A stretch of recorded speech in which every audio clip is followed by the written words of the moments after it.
Good morning student.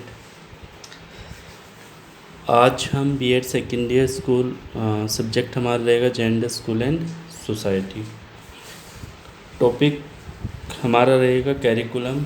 Second unit का topic है curriculum. Curriculum को हम 2 दिन से जूम ऐप के माध्यम से भी लाइव क्लासेस में पढ़ा रहे हैं और कुछ बच्चे इसमें पढ़ रहे हैं। तो जो बच्चे लाइव नहीं हो पाते हैं, ये क्लासेस उन्हीं के लिए हैं कि हम उन्हें यूट्यूब के माध्यम से नोट्स बनाते हैं पहले और फिर वीडियो बनाकर यूट्यूब के माध्यम से छात्रों को अवेलेबल कराते हैं। तो हम देख लेते हैं कि NCF नेशनल करिकुलम फ्रेमवर्क 2005 जो है वो क्या कहता है। बालकों को क्या और कैसे पढ़ाया बालकों को क्या पढ़ाया जाना चाहिए और कैसे पढ़ाया जाना चाहिए। राष्ट्रीय पाठ्यचर्या यानी कि NCF 2005 इन्हीं विषयों पर ध्यान केंद्रित कराने हेतु एक अति महत्वपूर्ण दस्तावेज है। यानी कि जो NCF है 2005, बालकों को क्या पढ़ाया जाना चाहिए और कैसे पढ़ाया जाना चाहिए, ये उस पर अब ध्यान केंद्रित करता है। और इसको हम नवीन राष्ट्रीय दस्तावेज के नाम से भी जानते हैं। यानी कि जो राष्ट्रीय पाठ्यचर्या 2005 है, हम इसे नवीन राष्ट्रीय पाठ्यचर्या के नाम से भी जानते हैं। राष्ट्रीय पाठ्यचर्या की रूपरेखा 2005 का जो उद्धरण है, राष्ट्रीय पाठ्यचर्या की रूपरेखा 2005 NCF 2005 का जो उद्भव हुआ है वो रविंद्रनाथ टैगोर का एक निबंध है। निबंध कौन सा है? सभ्यता और प्रगति। यानी कि रविंद्रनाथ टैगोर का जो निबंध है सभ्यता और प्रगति, उससे ही राष्ट्रीय पाठ्यचर्या का निर्माण हुआ, ये कह सकते हैं आप। जिसमें उन्होंने बताया कि सृजनात्मकता और उदार आनंद बेचने की कुंजी है। यानी कि जो राष्ट्रीय पाठ्यचर्या है वो छात्रों में सृजनात्मकता यानी क्रिएटिविटी को उत्पन्न करने की कुंजी है। यह मानव संसाधन मंत्रालय द्वारा निर्गत किया गया है। जो मानव संसाधन मंत्रालय है, ये इसका निर्माण उसके द्वारा भी किया गया है। प्रोफेसर यशपाल समिति से संबंधित है। यानी कि जो प्रोफेसर यशपाल समिति थी, जो आपने बीएड फर्स्ट ईयर में पढ़ी होगी, तो ये उसी से संबंधित है। नेक्स्ट पॉइंट है इसका, राष्ट्रीय पाठ्यचर्या की रूपरेखा 2005 की एक टैगलाइन है। जो राष्ट्रीय पाठ्यचर्या है उसकी एक टैगलाइन है और ये बहुत इम्पोर्टेंट क्वेश्चन है। जैसा कि मैं पहले भी बताया मैंने आपको और अब भी बता रहा हूँ कि ये आपको एकेडमिक में तो मिलेगा ही मिलेगा, चाहे ये लॉन्ग में मिल जाए चाहे ये आपको शॉर्ट में मिल जाए, लेकिन ये कंपटीशन में भी बहुत इम्पोर्टेंट टॉपिक रहता है। यदि आप नेट पे बैठेंगे, नेट का एग्ज़ाम देंगे, तो नेट के एग्ज़ाम में ये कई बार पूछा जाता है। इससे 3-4 क्वेश्चन निकल के आ ही जाते हैं।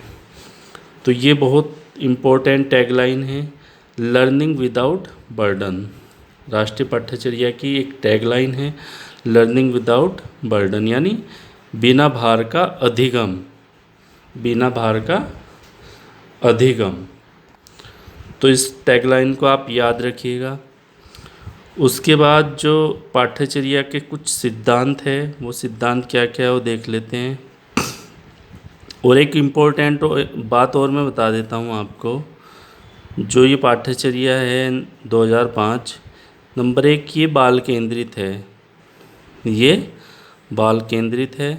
और दूसरा, ये करके सीखने पर अधिक बल देती है। स्वयं के द्वारा जो कार्य करते हैं हम उसके करने पर जो ज्ञान अर्जित करते हैं, सीखते हैं, उस पर अधिक बल देती है। इसका एक पॉइंट है नंबर 1, ज्ञान को स्कूल के बाहर और जीवन से जोड़ना। यानी ज्ञान को स्कूल के बाहर और जीवन से जोड़ना। आप ये कह लीजिए कि जो विद्यालयों के अंतर्गत शिक्षा दी जाती है, उस शिक्षा को विद्यालय के साथ साथ बाहरी जीवन से भी जोड़ना। जो समाज है, बाहरी बच्चे का जो वातावरण है, समाज के जो कर्तव्य है, उनसे भी छात्रों को जोड़ा जाना चाहिए।